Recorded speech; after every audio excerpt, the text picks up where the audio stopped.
Hello and welcome to Las Vegas Pitch Presents. We're going to have a fun session today with Steve Hoops. He's with Norton and Hoops and Norton at Signature Real Estate. And we are going to be talking all about probate real estate and how that process works. You've been doing this, Steve, for a long time. Yeah. And on the probate, first of all, what is probate? So a lot of people are like, I don't even know what the term is, right? Yeah. So what is it? So probate, as it relates to real estate, it's a court procedure. When a person dies and they don't have their estate managed, the best way to have it, of course, is in a trust. But people don't have a will, or they do have a will.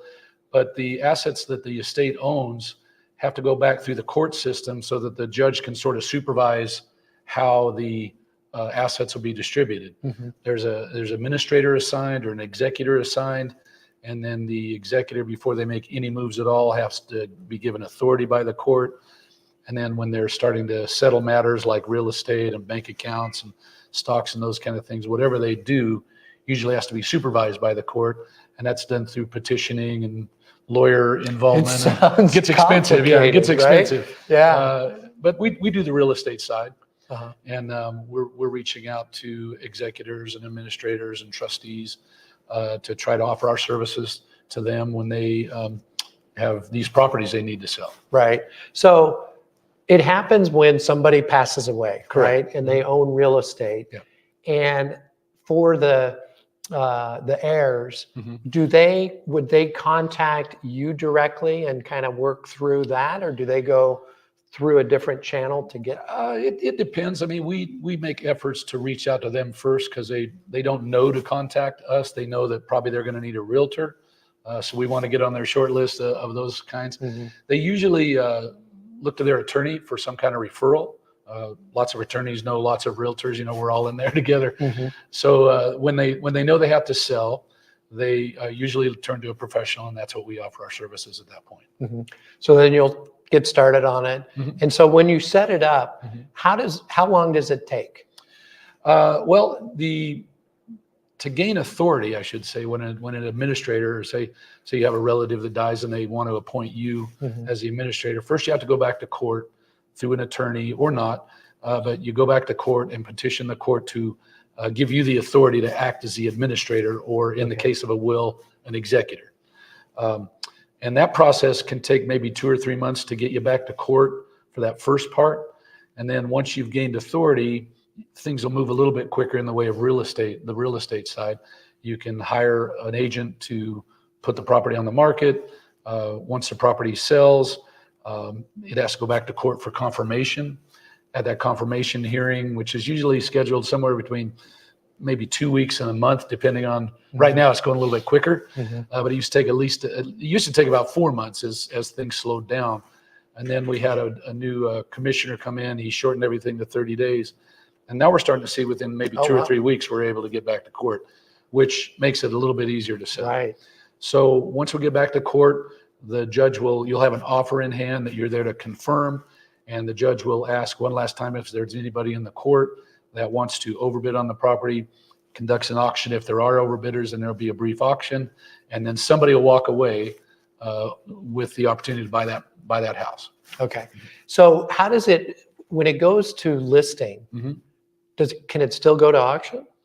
It does if it has to be confirmed. There's a couple of different ways that it wouldn't have to be confirmed. There's a particular probate, I'll call it a case type, which is set aside, which is where the petitioners, which would be the administrators, the executors, go back to court and say, we just want the property set aside to the estate so that we can sell it ourselves. There's conditions on that, and I'm not the expert to tell you all that, but a set aside does not have to go back to court for confirmation. And another type of case is called independent administration, where, again, under certain conditions, the executors or the administrators can gain that authority to where they can sell the property without having to go back to court to have that sale supervised. Those are kind of the fringe, but most of the time when a property's in an estate and it has to be sold, you'll take it back to court and they'll reconfirm it. And they'll reconfirm it. Yeah.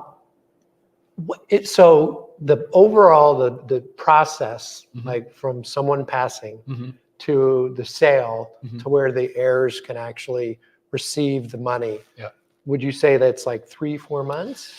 That's a tough one because, an attorney will tell you it could take up to 18 months to a year. And I haven't really figured out if that's really necessary or not. But in terms of gaining the authority to sell the property, that may be about 3 to 6 months. On the short side, it's nice because it just means the estate doesn't have a lot of assets. It's qualified to just do things shorter.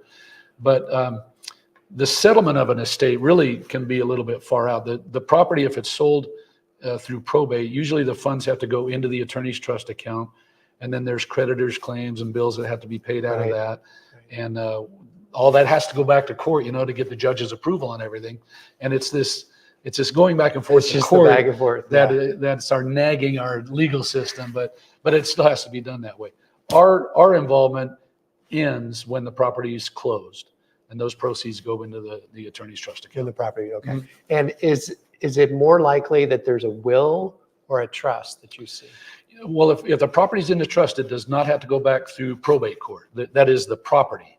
There's lots of trusts where they have to go back to court to get a property back into the trust. One of the things, you're in the mortgage business, so if a property is refinanced and it was in a trust before it was refinanced, that they've got to take it out of the trust to do the refinance. Mm-hmm. And a lot of times they just don't put it back into the trust. And that's where we see set-asides come in. So the property was in a trust, it was refinanced, it didn't get back into the trust for whatever reason before the person died. So the petitioners will go back to court to just set the property aside back to the put trust. it back into the trust. Yeah.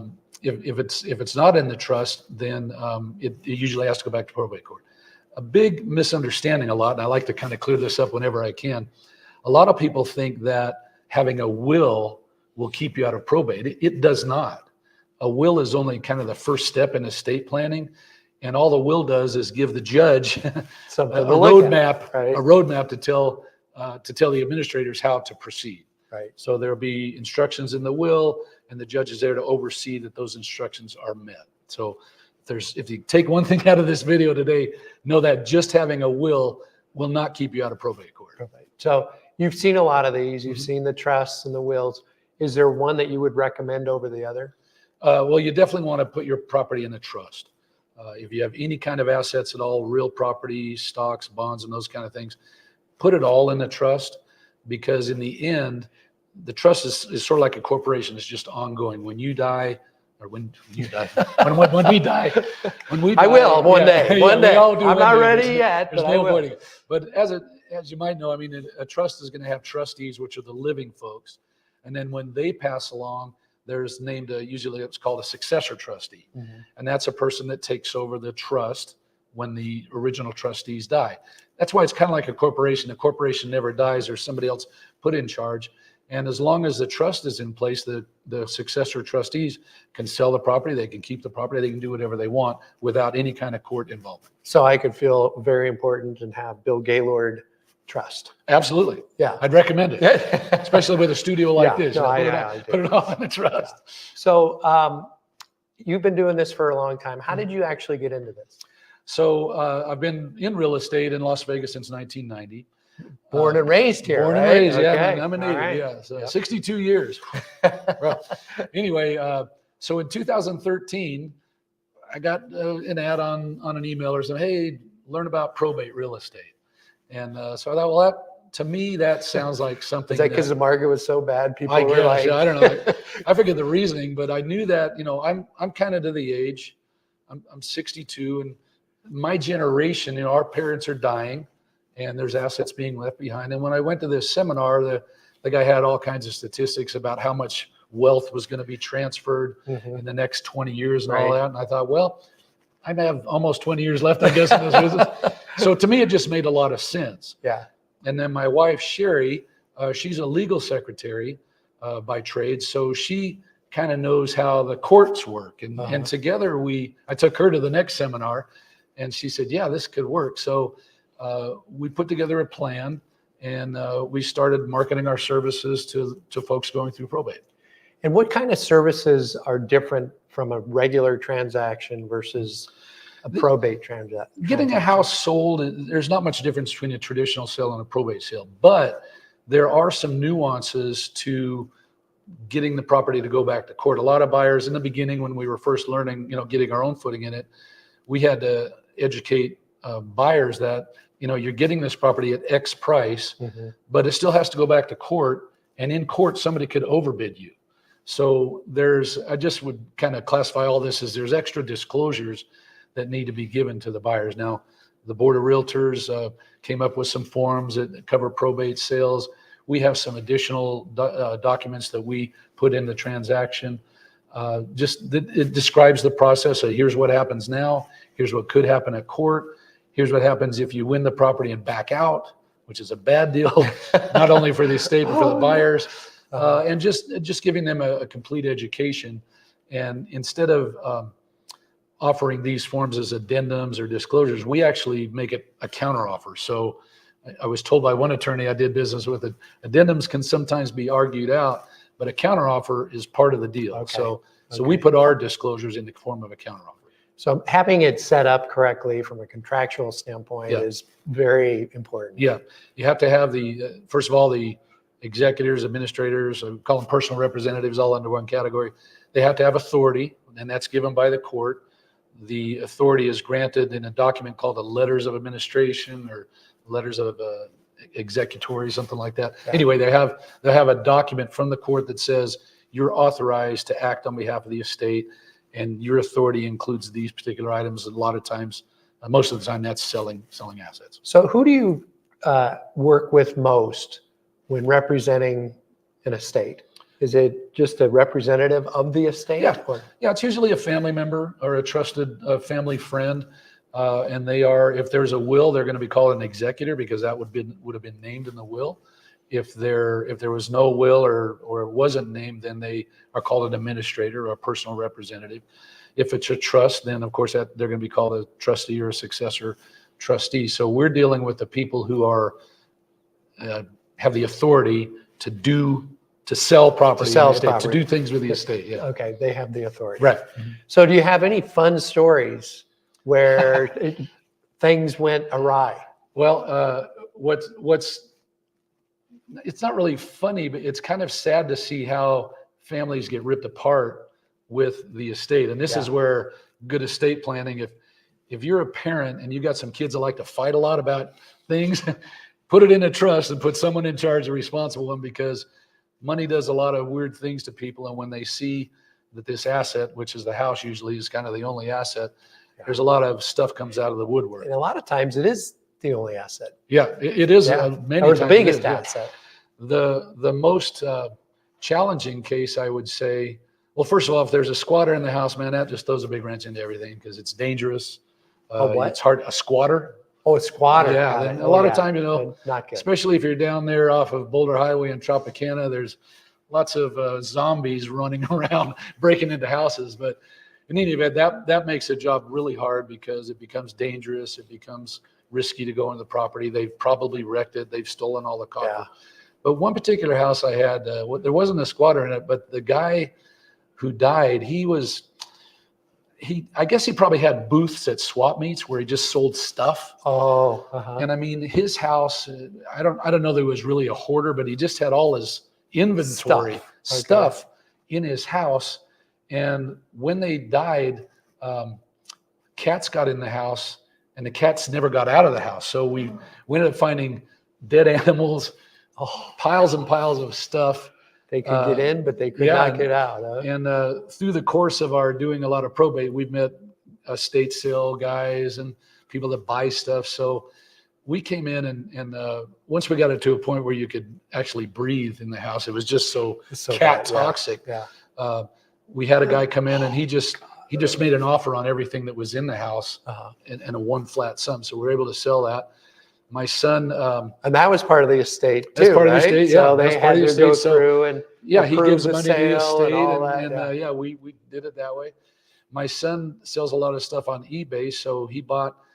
This guy had, I mean, if you ever seen those black bins with the yellow tops, Oh yeah. I mean, it was filled over the top with pocket knives.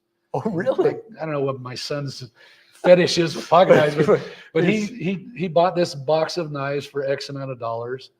and he sold them one by one on eBay. It took him a few months, but he ended up making about 10 times what he bought the box for. Perfect. But, so is that a good thing or a bad thing? Well, it's good because the estate, we couldn't sell them one at a time. That is just not realistic to do that. But if we can still sell stuff in bulk, we do it that way. A lot of times there's cars. We're able to sell cars for them. We have car buyers, that work out. We have estate sale people that'll come in and just sell stuff in the property. If it's they got decent stuff ready to go. So you handle the whole thing from outside in. Yeah. Whether there's cars in the parking lot or furniture or stuff. Yeah, stuff in the house, and we'll go in you'll like handle all that. The initial visit. Maybe if nobody's been through the houses, we'll go through and see if we can find a will, see if we can identify any valuables. A lot of people have coins and those kind of things, and we collect all that stuff for the estate administrators and usually deliver it to the attorneys. Yeah. And they do with it what they're going to do with it. But from start to finish, I mean, if you get us the keys, we know what to do. You know what to do. Yeah. We do a lot of donating too. The veterans, Safe Nest. I found a few charities we like because they'll come out and pick up the stuff. If we can get it out of the garage, they'll come and pick it up. But there's a lot of good furniture that unfortunately gets tossed. So it hurts my heart to throw anything that's of value away. So if we can, we like to donate it.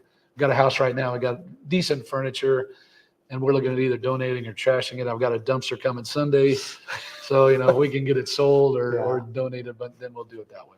Well, I have to say, I love the shirts. Every time I see him, he comes to Las Vegas Pitch and he has a new shirt, and love it. So I am a big fan of it's called harddaddy.com. Harddaddy.com. Okay. And I found them by accident online one day, and they just have they have hundreds of shirts, every kind of theme you could want: holidays, summer, winter, everything. And so I've just become a fan of their product.